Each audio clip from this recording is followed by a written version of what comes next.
سيدنا محمد وعلى آله وصحبه أجمعين أما بعد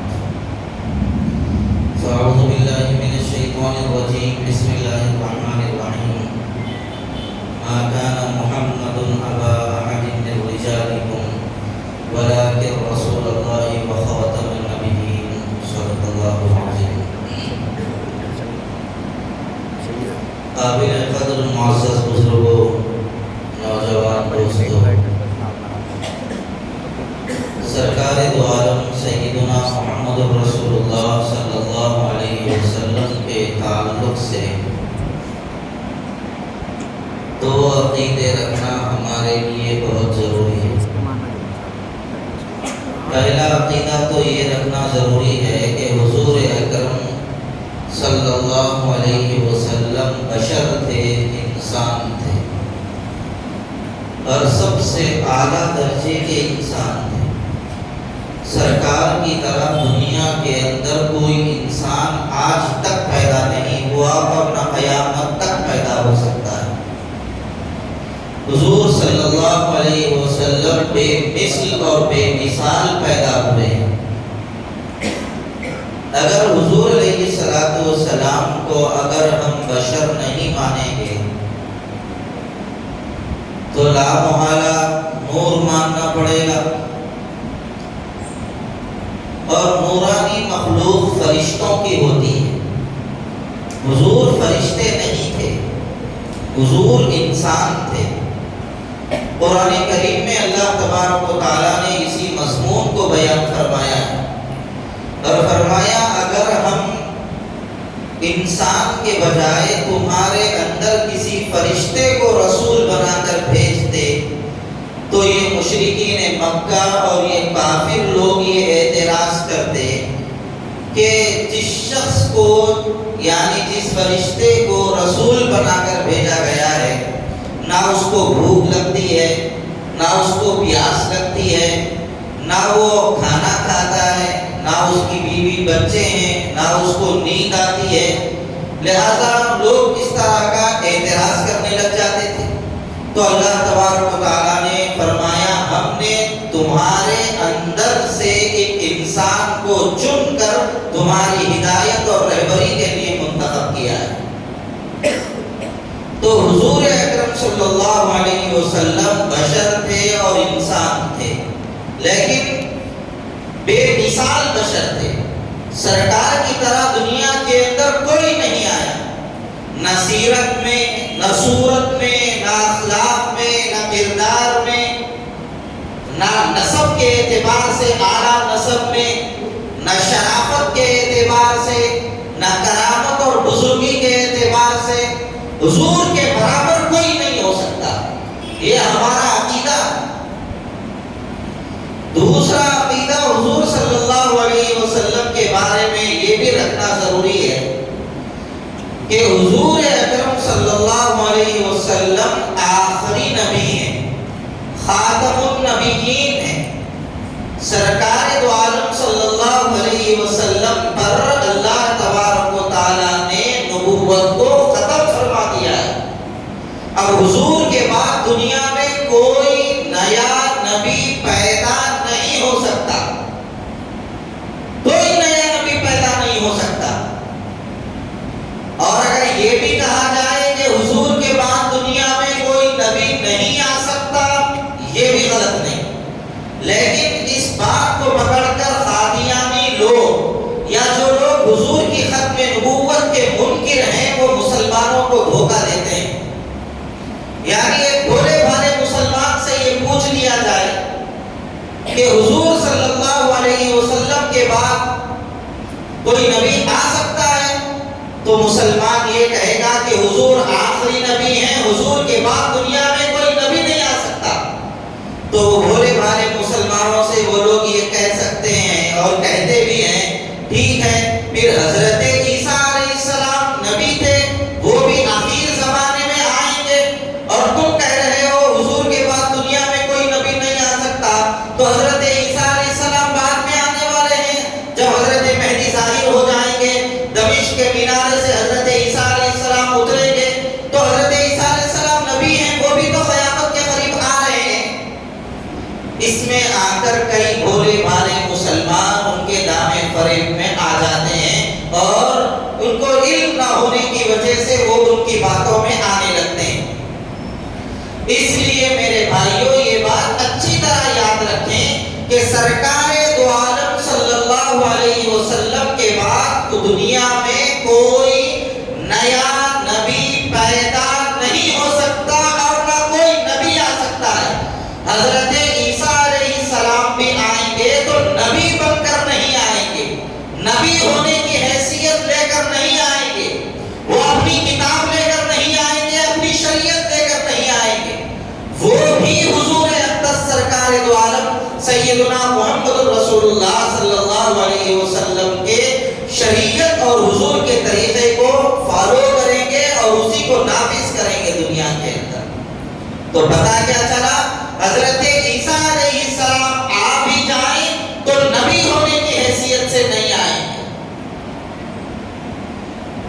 اور حضرت عیسیٰ علیہ السلام آسمان سے نزول فرمائیں گے، دمشق کے مینارے سے اتریں گے، پیدا نہیں ہوں گے۔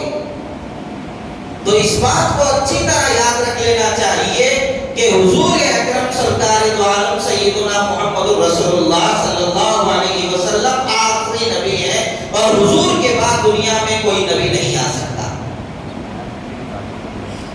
اس کے اندر یہ بھی عقیدہ رکھنا ضروری ہے، حضور آخری نبی ہیں لیکن حضور کے بعد نبی نہیں آ سکتا ہے، اجرائے نبوت بھی نہیں ہو سکتی، یعنی نبی آ بھی نہیں سکتا، کوئی نبی بن بھی نہیں سکتا۔ اگر کوئی نبوت کا دعویٰ کرے تو وہ بھی جھوٹا، اس کا دعویٰ بھی جھوٹا ہے۔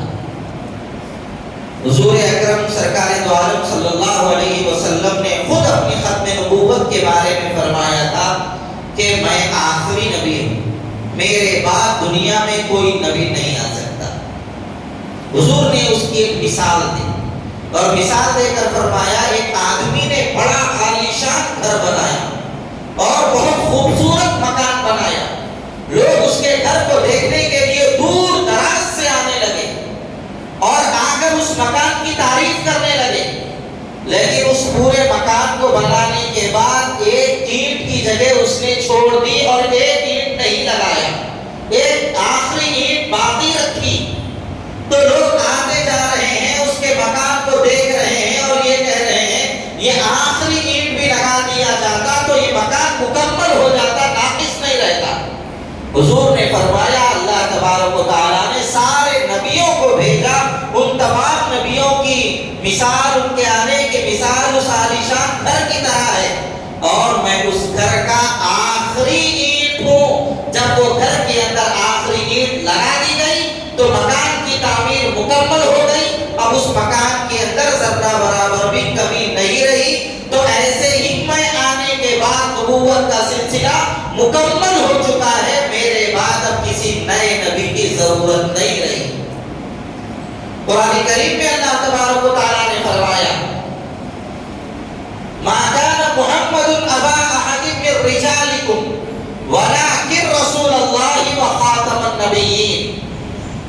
محمد صلی اللہ علیہ وسلم تمہارے مردوں میں سے کسی کے باپ نہیں، لیکن وہ اللہ کے رسول ہیں، ان کے اوپر وحی آتی ہے۔ مردوں میں سے کسی کے باپ نہیں کا مطلب یہ ہے کہ حضور اکرم صلی اللہ علیہ وسلم کے جتنے بیٹے تھے وہ بچپن ہی کے اندر انتقال کر گئے، بالغ نہیں ہو سکے، مرد نہیں بن سکے، بچپن ہی میں انتقال ہو گئے۔ اس لیے اللہ تبارک و تعالیٰ نے فرمایا تمہارے مردوں میں سے کسی کے باپ نہیں ہے۔ اس بات کی طرف اشارہ ہے کہ حضور کی ساری اولاد، یعنی حضور کی جو لڑکے تھے سرکار دو عالم صلی اللہ علیہ وسلم کے، مسکر جو حضور کی اولاد تھی وہ بچپن ہی میں انتقال کر گئی۔ تو یہاں سے ایک بات یہ بھی معلوم ہوتی ہے کہ سرکار دو عالم صلی اللہ علیہ وسلم کی طرح دنیا کے اندر کوئی شخص نہیں جو یہ کہہ سکے کہ میں بھی حضور کے بعد نبی بن سکتا ہوں۔ جتنے لوگوں نے دعویٰ کیا ہے ان میں سے بعضوں کو تو اولاد ہی نہیں ہوئی اور بعضوں کی اولاد ہوئی بھی بڑی بھی ہوئی۔ قرآن کریم کی اس آیت کے ذریعے ان کا جھوٹ سامنے آ گیا، ان کا جھوٹا ہونا ثابت ہو گیا۔ اور حضور اکرم صلی اللہ علیہ وسلم کو اللہ تبارک و تعالیٰ نے سراجا منیرا بنایا ہے، روشن چراغ، یعنی ایسا روشن چراغ جو قیامت تک روشنی بکھیرتے رہے گا اور اس کی روشنی کے اندر کوئی کمی نہیں آ سکتی۔ یہاں سے بھی اشارہ مل رہا ہے کہ حضور علیہ السلام کی نبوت اور سرکار دو عالم صلی اللہ علیہ وسلم کی نبوت کی روشنی قیامت تک رہے گی اور حضور کے بعد دنیا میں کسی اور نبوت والی روشنی کی ضرورت نہیں رہی۔ یہی آخری چراغ ہے، یہی چراغ سب کے لیے کافی ہے۔ حضور علیہ السلام کے بارے میں اللہ تبارک و تعالیٰ نے قرآن کریم کے اندر آخری نبی ہونے کی بشارت بھی دی۔ یہ حضور کا سب سے بڑا عظمت کا نشان ہے کہ حضور کے بعد دنیا میں کوئی نبی نہیں آ سکتا۔ جتنے بھی انبیاء آئے ان کے بعد نبی آتے رہے، نبوت کا سلسلہ چلتا رہا، لیکن حضور علیہ السلام کی یہ بہت بڑی کرامت ہے اور حضور علیہ السلام کی یہ خصوصیت ہے کہ سرکار کے بعد قیامت تو آ سکتی ہے، نہ نبوت آ سکتی ہے، نہ کوئی اور امت آ سکتی ہے، یہی امت قیامت تک چلے گی۔ اس لیے حضور نے فرمایا بعثت انا والساعة کہاتین۔ حضور علیہ السلام نے دو انگلیوں کے درمیان اشارہ کر کے اس طرح فرمایا تھا، میں اور قیامت دونوں اسی طرح بھیجے گئے ہیں، یعنی میں اور یہ دو انگلیاں جتنی قریب ہیں میرے سے قیامت بھی اتنی زیادہ قریب ہے، یعنی میرے بعد کوئی نبی نہیں آئے گا، قیامت ہی آ جائے گی، کسی کی نبوت نہیں آئے گی۔ اس لیے سرکار دو عالم صلی اللہ علیہ وسلم کی نبوت کو ماننا بھی چاہیے اور ختم نبوت کو ماننا یہ فرض ایمان ہے، ایمان کا لازمی حصہ ہے کہ حضور کے بعد دنیا میں کوئی نبی نہیں آ سکتا۔ سرکار دو عالم صلی اللہ علیہ وسلم کے زمانے میں بھی لوگوں نے نبوت کا دعویٰ کیا۔ مسیلمہ کذاب، اس نے دعویٰ کیا۔ حضرت ابوبکر صدیق رضی اللہ تعالی عنہ نے جب تک یہ دنیا سے پاک نہیں ہوا چین کی سانس نہیں لی۔ آپ کو سن کر حیرت ہوگی، حضرت ابوبکر صدیق رضی اللہ تعالی عنہ تک جتنے غزوات ہوئے اس کے اندر شہید ہونے والے صحابہ کی تعداد 259 تھی مکمل، لیکن ختم نبوت پر جب ڈاکہ ڈالا گیا مسیلمہ کذاب نے اور حضرت ابوبکر صدیق رضی اللہ تعالیٰ عنہ سے اس نے کہا آؤ میرے سے مقابلہ کر لو، یمامہ کے میدان میں بڑی لڑائی ہوئی، جنگ ہوئی۔ حضرت ابوبکر صدیق رضی اللہ تعالیٰ عنہ نے لشکر اسلام کو بھیجا۔ اسود مسیلمہ کذاب کے پاس 40,000 کا لشکر تھا، مسلمانوں کے پاس ذری تعداد کم تھی، لیکن اللہ نے مسلمانوں کو فتح دلائی۔ لیکن اس جنگ کے اندر آپ کو سن کر حیرت ہوگی 1200 صحابہ شہید ہوئے۔ ختم نبوت کی حفاظت کے لیے اتنا عظیم سرمایہ شہید ہو گیا۔ حضرت ابوبکر صدیق رضی اللہ تعالیٰ عنہ نے اس کو گوارا کر لیا، لیکن ختم نبوت پر جو ڈاکہ ڈالے اس کے زندہ رہنے کو گوارا نہیں کیا۔ ان 1200 میں زیادہ تر بدری صحابہ تھے اور حفاظ صحابہ کرام تھے، بڑا نقصان ہوا تھا، لیکن حضرت ابوبکر صدیق رضی اللہ تعالیٰ عنہ نے سرکار کی ختم نبوت پر ڈاکہ ڈالنے کا جو نقصان تھا اس نقصان کے آگے اس نقصان کو کم سمجھا اور اس کا مقابلہ کرنا ضروری سمجھا۔ حضرت ابوبکر صدیق رضی اللہ تعالیٰ عنہ کے زمانے ہی میں اور ایک شخص اسود انسی، اس نے بھی نبوت کا دعویٰ کیا۔ حضرت ابو مسلم خولانی رحمۃ اللہ علیہ جو سرائے یمن میں رہتے تھے، یمن ہی کے اندر اس نے نبوت کا دعویٰ کیا تھا اور یہ اس کی نبوت کا انکار کرتے چلے جاتے تھے۔ تو اس نے غصے میں آ کر ابو مسلم خولانی رحمۃ اللہ علیہ مسلمان ہو گئے تھے، لیکن حضور کی زیارت ان کو نہیں ہو سکی تھی۔ حضور اکرم صلی اللہ علیہ وسلم کی نبوت کے بعد اس نے اسود انسی نے جھوٹی نبوت کا دعویٰ کیا تو انہوں نے ماننے سے انکار کر دیا، تو اس نے ان کو آگ کے اندر ڈالا۔ اللہ تبارک و تعالیٰ نے ان کو ایسی حفاظت عطا فرمائی، آگ میں جلانے کے بعد بھی ان کا ذرہ برابر بھی بال تک نہیں جلا۔ اس آگ ان کے اوپر ایسی ہی ٹھنڈی ہو گئی جیسے حضرت ابراہیم علیہ السلام کے لیے گل و گلزار بن گئی تھی۔ جب وہ بعد میں آئے حضرت ابوبکر صدیق رضی اللہ تعالیٰ عنہ کے زمانے میں مدینہ منورہ کو، حضرت عمر رضی اللہ تعالیٰ عنہ نے ان کو پہچان لیا اور حضرت ابوبکر صدیق رضی اللہ تعالیٰ عنہ کے پاس لے جا کر کہا یہ وہ شخص ہے، اللہ کا بڑا کرم ہے، اللہ نے مجھے حضور کی امت میں ایسے لوگوں کو بتایا ہے جن لوگوں کے اوپر ایسا معاملہ ہوا جیسے حضرت ابراہیم علیہ السلام کے ساتھ معاملہ ہوا تھا۔ تو بھائیوں، ختم نبوت یہ ہمارا بنیادی عقیدہ ہے۔ حضور کے بعد دنیا میں کوئی نبی نہیں آ سکتا۔ ہر ملک کے اندر لوگوں نے حضور کے بعد نبوت کا دعویٰ کیا ہے۔ خود حضور نے فرمایا تھا سیکون بعدی ثلاثون دجالون کذابون، میرے بعد 30 جھوٹے نبوت کے دعوے دار پیدا ہوں گے، کلہم یزعم انہ نبی، ہر شخص یہ دعویٰ کرے گا انہوں نے کہا میں نبی ہوں، لیکن یاد رکھنا میں آخری نبی ہوں، میرے بعد دنیا میں کوئی نبی نہیں آ سکتا۔ حضور نے فرما دیا تھا یہ جھوٹے تو پیدا ہوں گے۔ ہندوستان میں بھی پیدا ہوا تھا ایک جھوٹا، اس کا نام غلام احمد قادیانی تھا۔ وہ جھوٹا اگر جھوٹی نبوت کا دعویٰ کرتا تو اتنا بڑا مسئلہ نہیں تھا۔ حضور نے فرما دیا تھا جھوٹے پیدا ہوں گے، لیکن اس نے نبوت کے دعوے کے ساتھ ساتھ یہ دعویٰ کیا کہ میں محمد الرسول اللہ کے برابر ہوں، میرے میں اور مصطفیٰ میں کوئی فرق نہیں۔ اس نے کہا من فرق بینی و بین المصطفیٰ فما رآنی وما عرفنی، جس نے میرے اور مصطفیٰ میں فرق کیا انہیں مجھے صحیح سے دیکھا نہیں اور مجھے پہچانا نہیں۔ کیا آپ اس کو برداشت کر سکیں گے؟ سرکار دو عالم صلی اللہ علیہ وسلم کی طرف کوئی نہیں ہے، یہ ہمارا بنیادی عقیدہ ہے۔ اللہ نے سرکار کو بے مثال پیدا کیا ہے، کوئی مثال نہیں حضور اکرم صلی اللہ علیہ وسلم۔ لیکن یہ کہتا ہے جس طرح حضور کے 4 خلفاء تھے میرے بھی 4 خلفاء ہیں، جس طرح حضور کو دیکھنے والے صحابی تھے میرے کو بھی دیکھنے والے صحابی۔ نعوذ باللہ۔ جنت البقیع مدینے کے اندر قبرستان ہے، اس نے بھی پنجاب کے اندر ایک چھوٹی زمین لے کے قبرستان بنایا، اس کا نام بہشتی مقبرہ رکھا اور یہ کہا کہ جو اس قبرستان کے اندر دفن ہو جائے ایسا ہی ہے جیسے جنت البقیع میں دفن ہوا ہے۔ اس کا ایک درباری شاعر ہے، وہ تو یہ غلام احمد قادیانی کو حضور سے آگے بڑھا کے پیش کرتا ہے۔ اس نے کہا محمد پھر ادھر آئے ہیں ہم نے اور پہلے سے بڑھ کے ہیں اپنی شان میں، محمد جسے دیکھنے ہو اکمل غلام احمد کو دیکھے قادیان میں۔ نعوذ باللہ۔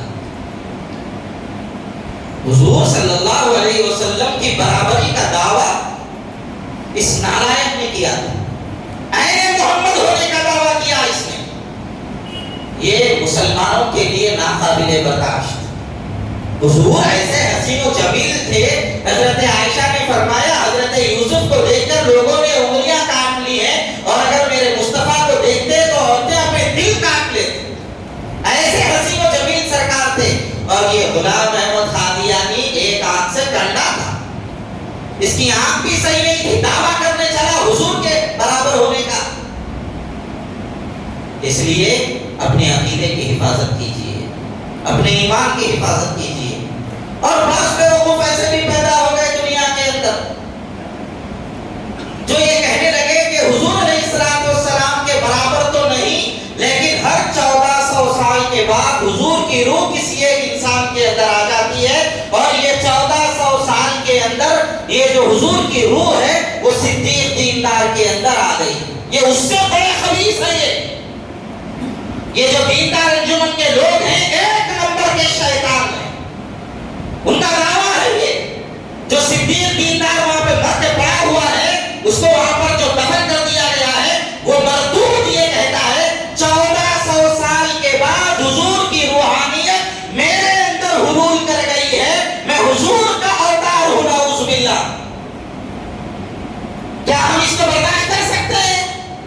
بولو خاموش کیوں ہے؟ کیا حضور کے برابر ہونے کا اگر کوئی دعویٰ کرے تو کیا آپ کی کوئی یہ چیز برداشت ہوگی؟ کوئی مسلمان اس کو برداشت نہیں کر سکے گا۔ اس لیے اپنے عقیدے کی حفاظت کیجئے، اپنے ایمان کی حفاظت کیجئے۔ ایسے لوگوں کی باتوں میں آنے سے اپنے عقیدے اور اپنے ایمان کی حفاظت کرنا ضروری۔ یہ بات ہم نے آپ کے سامنے اس لیے عرض کی ہے، ہمارے محلے میں ایک صاحب نے اپنی بچی کا رشتہ یہ دیندار انجمن والوں سے کروا دیا تھا۔ جب پتہ چلا، ساری باتیں سامنے آئی تو اس وقت انہوں نے توبہ کی۔ اس لیے اللہ کے واسطے اپنے ایمان کی حفاظت کیجئے، اپنے نسلوں کے ایمان کی حفاظت کیجئے۔ اور یہ غلام احمد قادیانی کا ہم نے تذکرہ آپ کے سامنے اس لیے کیا ہے، کئی بھولے بھالے مسلمان اپنے بھولے پن میں ان کے دامے فریب میں آ رہے ہیں۔ ان کے پاس ڈاکٹروں کی بہت کثرت ہے، قادیانیوں کے پاس، وہ اپنے آپ کو احمدی مسلمان کہتے ہیں اور جگہ جگہ پر کلینک کھول کر تھوڑے پیسوں میں دوائیں دیتے ہیں، بعد میں اپنا عقیدہ لوگوں میں بانٹنا شروع کر دیتے ہیں۔ سن کے آپ کو حیرت ہوگی، ملے بلی جیسا دیندار سمجھے جانے والا علاقہ، میں خود وہاں پر گیا ہوں اور دیکھ کر آیا ہوں، مجاہد گراؤنڈ کے پاس ایک قادیانی جو ایشیا کے قادیانیوں کا سرغنہ ہے، سب سے بڑا ہے، اس نے یہاں پر 3 منزلہ عمارت خرید کر قادیانیت کے لیے وقف کر دی۔ مسلمانوں کے بیچ میں ان لوگوں نے مکانات خرید لیے۔ اس کے ایک مکان خریدنے کا نتیجہ یہ ہوا کہ اسی مجاہد گراؤنڈ کے اطراف میں مجھے بتایا وہاں کے نوجوانوں نے یہ گھر کل 6 مکانات قادیانی ہو چکے ہیں۔ ایسے دیندار سمجھے جانے والے علاقے میں 6 مکانات قادیانی بن چکے ہیں۔ ہمارے لوگوں کو تو کچھ بھی نہیں معلوم، ہمارے محلے کے مسلمانوں کو جو آیا ذرا بڑا شملہ بن گیا، یہ اس لیے اس پیپروں میں ذرا میرے کو بھی ذرا سمجھنا بولیے، ذرا بڑا شملہ بن گیا، ذرا کلر کے شملے بن گئے، ذرا یہ وہ چوکر دکھاؤ، کتنے بڑے صاحب ہیں کہ کیا ہے، یہ ہمارے لوگوں کا عقیدہ بن چکا ہے۔ اللہ کے واسطے اچھے برے کو پہچاننے کی عادت ڈالیے، اپنے ایمان کی حفاظت کیجیے، اپنے عقیدے کی حفاظت کیجیے، اور جو لوگ ایمان کے لٹیرے ہیں ان سے اپنے آپ کو بھی بچائیے، اپنی نسلوں کو بھی بچائیے، اپنے دوستوں کو بھی بچائیے۔ اللہ تعالیٰ صحیح معامل کی اپنے کرم سے توفیق عطا فرمائے۔ ایک گزارش